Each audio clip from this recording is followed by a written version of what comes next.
And hello again from Fox News in Washington.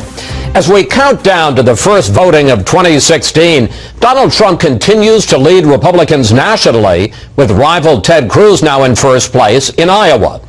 On Friday, I sat down with Trump at his headquarters in New York City's Trump Tower to discuss the campaign and his questioning whether Cruz is eligible to be president.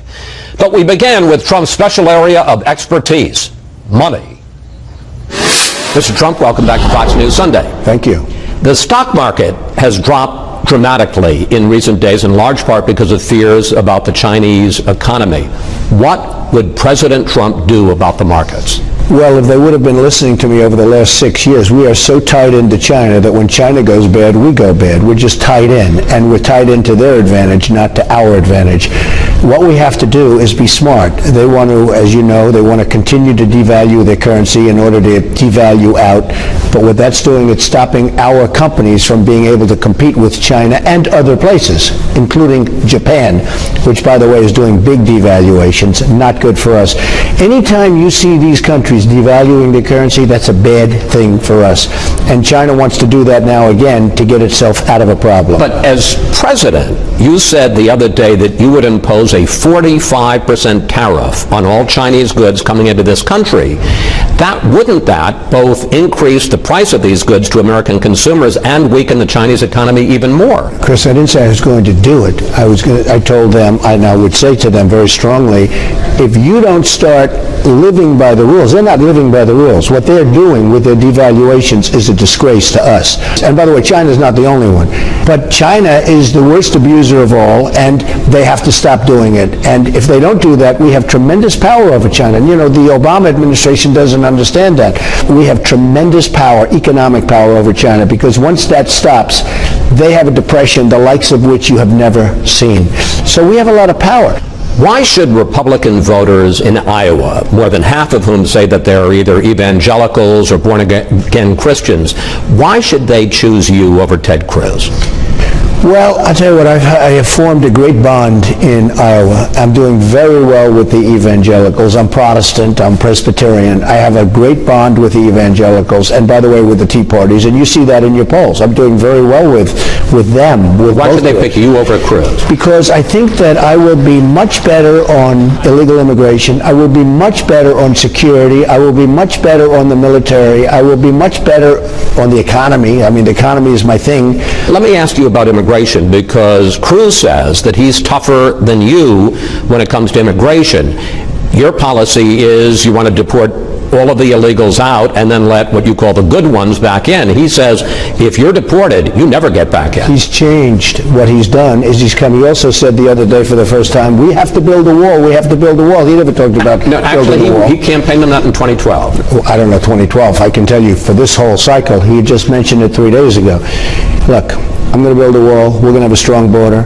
We're going to get people out. And you know, when you start the process, everyone else leaves. The good ones, they will go through a process like everyone else, and they'll come in, but they have to come in legally. Not citizenship, but they have to come in legally. That's much tougher than Ted. Ted was actually weak on illegal immigration, and that's why he and Rubio have been fighting who was stronger. But they were both weak on it, actually. Nobody can compete with me on illegal immigration. Nobody. Now, there's also the question which you have raised in the last few days about whether or not Ted Cruz is a natural-born American citizen. I didn't raise it. The Washington Post raised it. They asked me a question. I said, I really don't know. I know he was born in Canada. I think he was a Canadian citizen, along with maybe he had a joint, but he was a Canadian Joint citizen. American and Canadian. He had a joint citizenship. And what I told Ted to do is go into court for declaratory judgment, because, you know, you can't run. I'm talking about from his standpoint, not from my. I did not bring this up. Washington Post brought it up. I know, but people say you're trolling him, and you're under the guise of helping him, you're sticking him the knife. No, I'm not.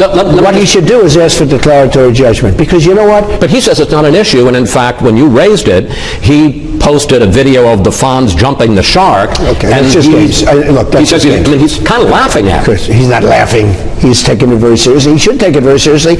And I don't want, you know what? I think I'm going to win. I don't want to beat him this way. I'm just saying, in my opinion, and you've already seen it, the Democrats are going to bring a lawsuit. If it's Ted, the Democrats are going to bring a lawsuit. He's got to have this thing worked out. Honestly, Do you have any doubts that Ted Cruz is a natural-born American? I don't know. I really don't know. It depends.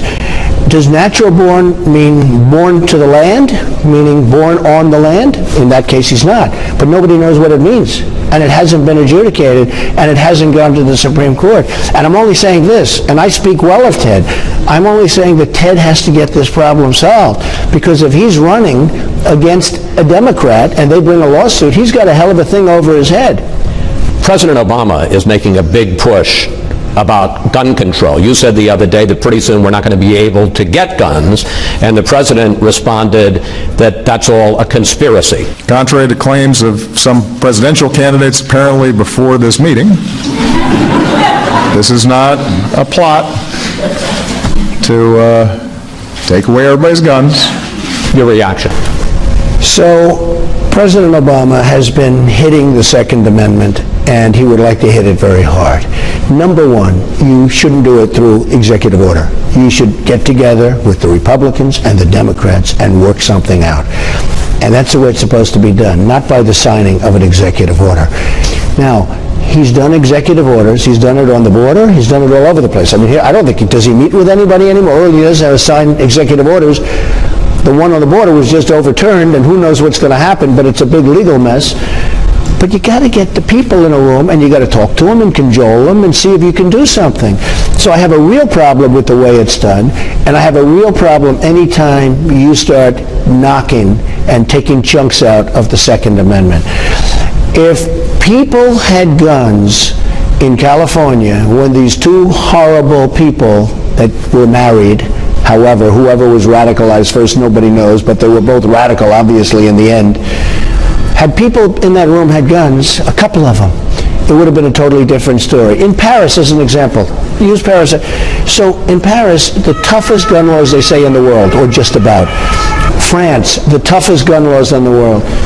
All of these people, 130 people killed, had people in those rooms in Paris when they were being shot. No guns on the good guys' side. Had there been guns, there would have been shooting, and they would have been gone, and you know what? It would have been a much smaller tragedy than it turned out to be. This week, you released a short video, once again hitting Bill Clinton on his personal problems. Here it is. Women's rights are human rights, and human rights are women's rights, once and for all. Let's keep fighting for opportunity and dignity. First of all, you put Bill Cosby in there, and you have compared Bill Clinton's problems to Bill Cosby's. No, I'm not doing that. I mean, that's really up to the public. Well, you have mentioned them both in the same sentence, and the reason I ask is... I mean, it's not up to me. As inappropriate as his relationship with Monica Lewinsky may have been since she was an intern... Well, you're not talking about Monica, you're talking about many. It was consensual, Clinton and Monica. You're talking about many. I mean, if you read the book has other ones that were really horrible. You have one being accusing of rape and other things. He was impeached. He lost his law license, couldn't practice law. He had to pay a massive fine or a massive amount of money to, whether it's Paula Jones, whoever, and this was all done in the White House. A lot of this was done in the White House. Not a good situation. Now, had she not mentioned about penchant for sexism to me, penchant, I have a penchant for sexism, I have more respect for women than Hillary Clinton has. I have more respect than Hillary Clinton, okay? I will take care of this country far better than Hillary. So I thought it was appropriate. I mean, to be honest, I thought it was appropriate. He's campaigning for the wife. She said I had a penchant for sexism, which I don't. But that's what she said. Now, she made the statement. A lot of Republican officials, including a lot of Republican women, say this is going to backfire, that you're only going to make her more popular. Once again, she's the victim, that it's going to turn off... No. Let me tell you, she's not a victim. She was an enabler. She was an enabler? She worked with him. I mean, some of the women have been totally destroyed. Some of these women have been destroyed. And Hillary worked with him. I mean, there's no feeling sorry for Hillary in this situation. And all you have to do is look at some of the facts and look at some of the settlements. There's no feeling sorry for her. Clinton has refused to respond to your statements, saying she's made a New Year's resolution. Here it is. I'm going to let him live in his alternative reality, and I'm not going to respond. Your reaction? Well, I can tell you right now, during the debate, the Democrat debate, even though they call it the Democratic debate, it really is the Democrat debate. Then she brought the sexism into it, penchant for, and I said, what's going on over here? I mean, and then her husband says, I'm going out to, he's going to go out to campaign. So with all of that happening, I think he's fair game. And I would say 95% of the people that have looked at it, including the liberal press, has agreed with me. In the time we have left, let's do a lightning round. Quick questions, quick answers. North Korea tested a nuclear weapon this week. They say it was a hydrogen bomb. What would President Trump do about North Korea? I think North Korea is a disgrace. I've been saying, in fact, I've told you a long time ago, they better start looking at that. The Iran deal was one of the worst deals I've ever seen, with $150 billion and everything else. But at least right now, they're going to have one soon, by the way, because of the stupid agreement. But at least right now, they don't have one. North Korea has very dangerous weapons of some sort. So I don't know exactly what. I would get China, and I would say, get in there and straighten it out. You better straighten it out.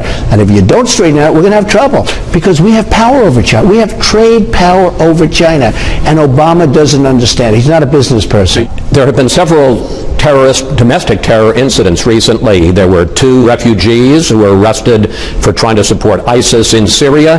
There was a cop who was shot in Philly, and the person who shot him said he was doing it out of his allegiance to ISIS. We have to be very strong. We have to be very...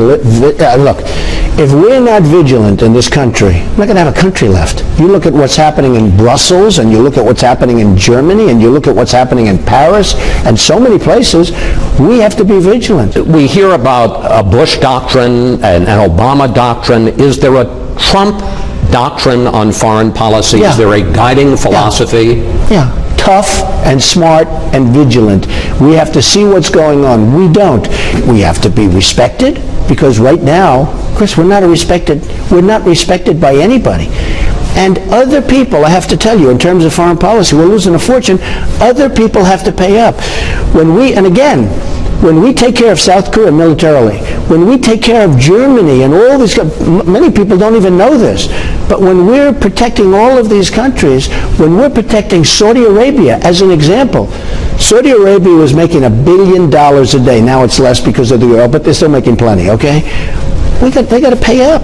I mean, we're protecting them. They got to pay up. I didn't like what they did, by the way. I thought what they did was not good, all of the executions.